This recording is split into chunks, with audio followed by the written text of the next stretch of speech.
Good? Okay. Thank you. Good morning, and thank you for coming to Toronto Police Headquarters. I'm here today to provide an update on a case that was of great public interest and engagement about 2 months ago.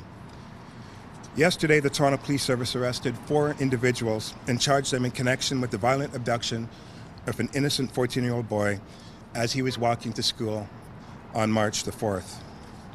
At the time, the service alleged that the boy was abducted as a pawn in relation to an illegal drug transaction that had gone wrong.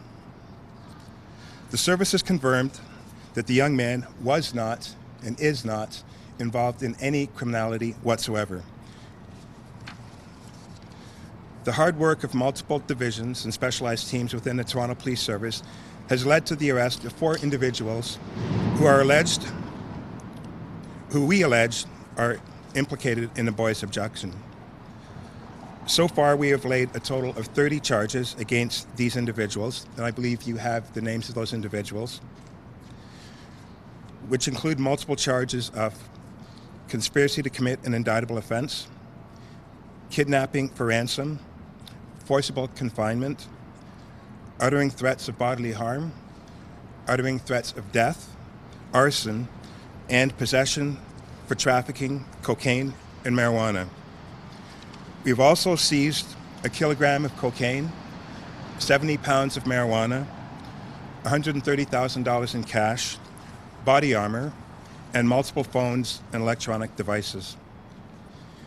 Today we are publishing the photo of another additional suspect that we are looking for, who we believe is also, we allege, to be part of this abduction of this 14-year-old boy.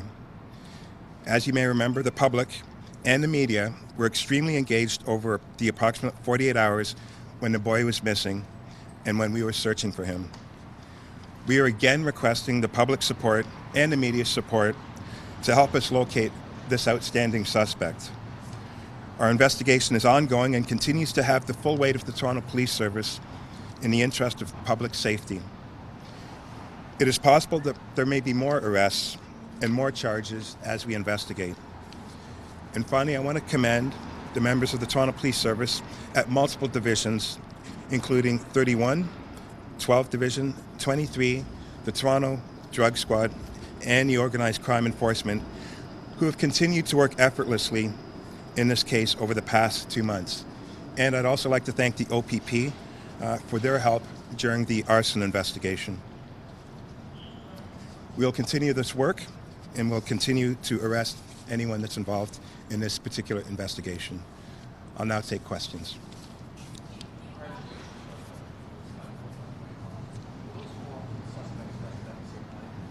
Yeah, I believe the 4 that were arrested. I know for sure 3 were arrested at the same time, but it is possible that all 4 were arrested at the same time.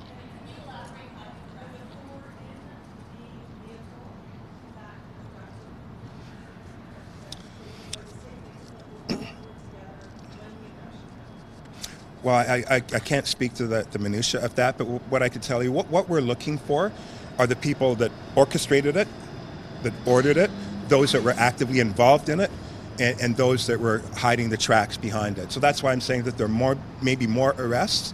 I'm not sure what the role of this particular individual is that we're looking for right now, but this may not be over. There may be more charges as we continue to drill down and get everybody that's involved in it.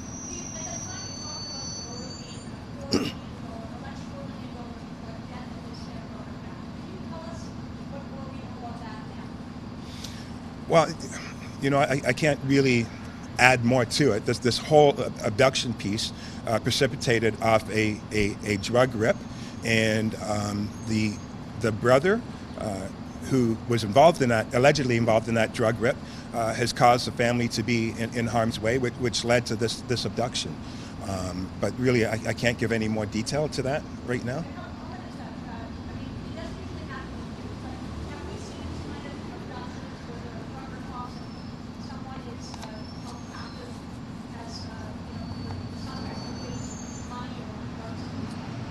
Well, in the city of Toronto, we've had multiple abductions. Money seems to be the driving motivator for most of them. This one was sensational, and the fact that an innocent young man who had no reason to be abducted, just trying to walk to school, and be put in such danger over a period of time. And again, I'm grateful for the media for their role and their participation in the successful conclusion. And I hope again that we ruin this guy's summer that we're looking for by making that apprehension.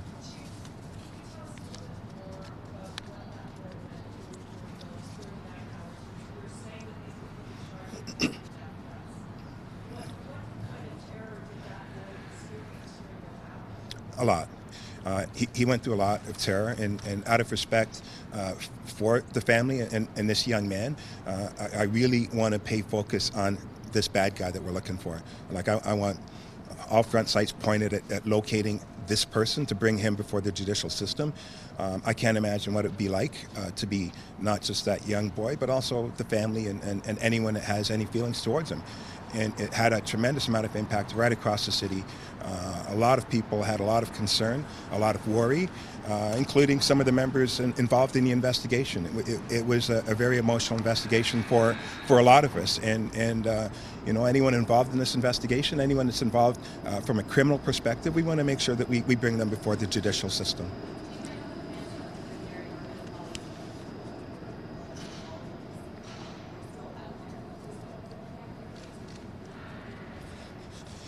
No, I certainly have not personally, but I know that we have worked with a multitude of agencies to offer the best support possible that we can, and that has been a primary care and concern for us, and we will continue to do whatever we can for that comfort factor. I'm not going to speak to the family. I won't speak to the family. No, I don't have that right now. But listen, my primary reason for being here, I want that one guy arrested. We've got one person. You have photos of that person. That's the key reason why I'm here today. We want this person located, apprehended. He does pose a danger to the community, and we want to bring everybody involved in this investigation before the judicial system.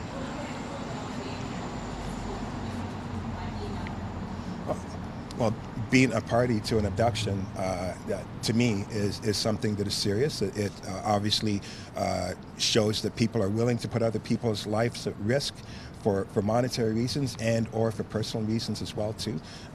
To me, that doesn't that poses a not safe individual. Can you tell us about the four suspects as far as they're known to you and their previous interactions? You know what? I can't give much to that. I'm sorry, I'm not equipped with all of that information. Yeah.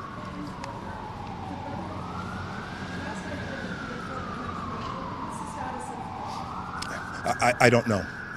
I don't want to speak to witnesses and witness involvement. There was a conglomerate of evidence, a conglomerate of witnesses that gave us bits and pieces that led to the successful location of this young man. But normally I don't divulge the involvement of witnesses, just out of an abundance of caution. Yeah, no, I want to answer to that.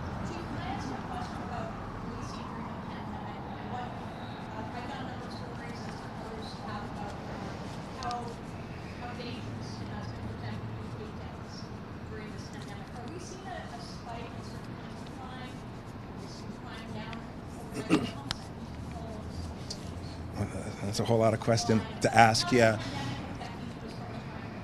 Well, I mean, it's a different world that we live in right now, and my main factor is to try to keep the men and women of the organization as safe as we possibly can.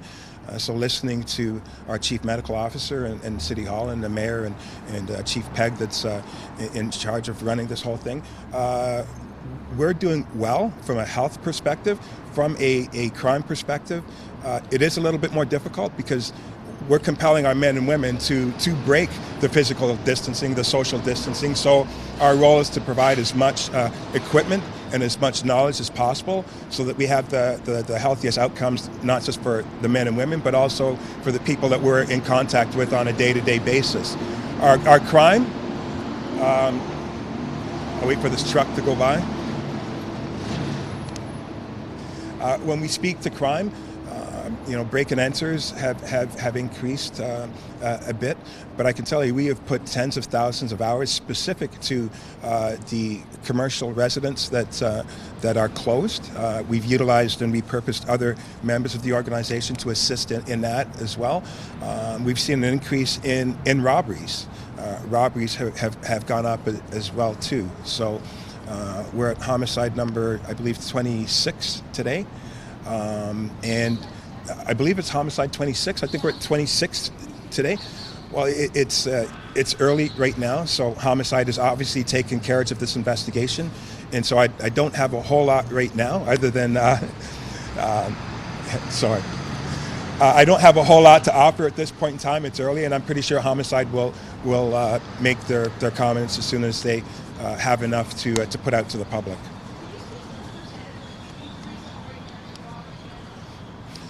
It's not substantially high, but it is a concern because obviously it will provide more opportunity, and so our role is to make sure that we have put a lot more resources and a lot more attention to the commercial locations across the city.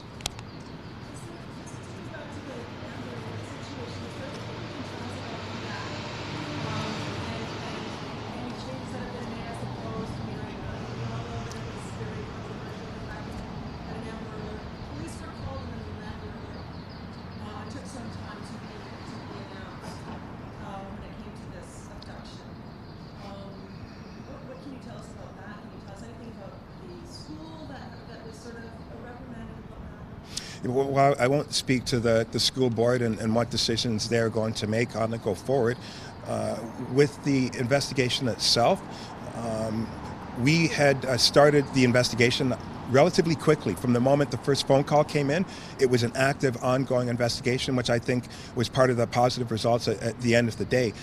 The Amber Alert, there are processes that are in place for Amber Alerts that are controlled by the Ontario Provincial Police. We've got a pretty good relationship with them, and I know that we listen to all the criticisms, and at the end of the day, when an Amber Alert goes out, it is usually because of a serious criminal offense, particularly abductions, and we learn as we go.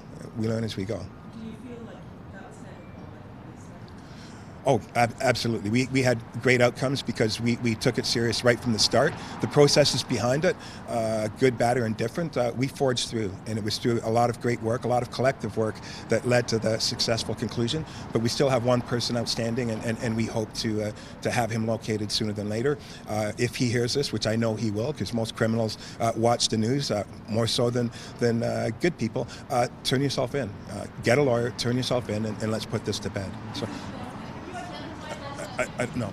We've given you all the information on that because of the circumstance. I don't have a pretty electronic board out here, but I know that has been provided to everybody, and please, again, we hope that you put it out, and we hope that through the great work that you did the last time, we can have another successful conclusion. I'll take one more question. He'll have a host of charges, for sure. Yes. Okay.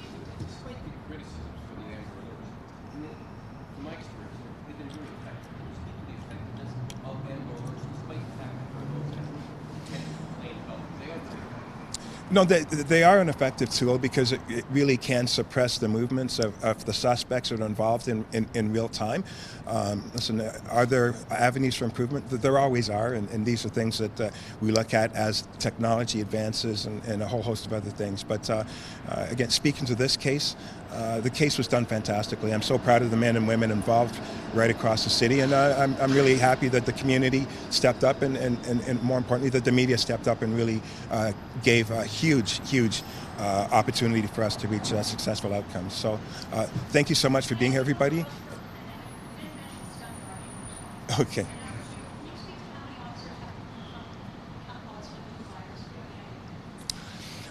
You know what, our numbers are relatively low when it comes to how many, I think it's 21.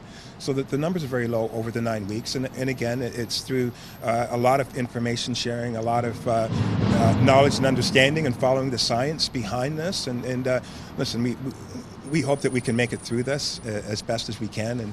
And you know, these green epaulets are not part of the standard uniform, but it's Mental Health Awareness Month. And green is a color that is chosen for mental health awareness. And as we go through this pandemic, a lot of people have a lot of anxiety, nervousness, fear, and a lot of people living with mental health are going through a much tougher time than ever before. So if you have anyone that you know, friend or loved one, that needs a little more attention, I would encourage that you do so, especially this month. So thank you very much for being here, and I hope we get this done. Thanks.